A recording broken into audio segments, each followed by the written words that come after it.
Wondering how to make money online? Try these ideas today. More and more people are turning to the internet for ways to make money these days. Not all online work is on the up and up. That is why it is important to understand what the options are and which ones are the most viable. Keep watching for a few pieces of good advice you can use. Watch out for scams that may be targeting you. There are plenty of opportunities to make money online, but not all of them are legitimate.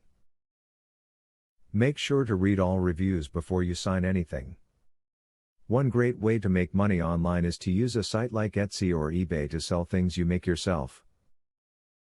If you have any talents, from sewing to knitting to carpentry, you can make a killing through online markets. People want items that are handmade, so join in. Take paid surveys online if you want to make some extra cash on the side. Market research companies will want to get as much consumer feedback as possible, and these surveys are a great way to do this. Surveys may range anywhere from 5 cents to $20 depending on the type you do. Sign up for a site that will pay you to read emails during the course of the day.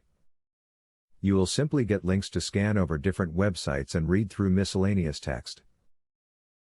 This will not take you a lot of time and can pay great benefits in the long run. As you may already know, earning money online can be a great opportunity. But you need to know a few things in order to make the most of your time and talents. You may even be able to work from home full-time. Educate yourself as much as possible about making money on the internet, and then apply that knowledge to your own personal gain. Student loan.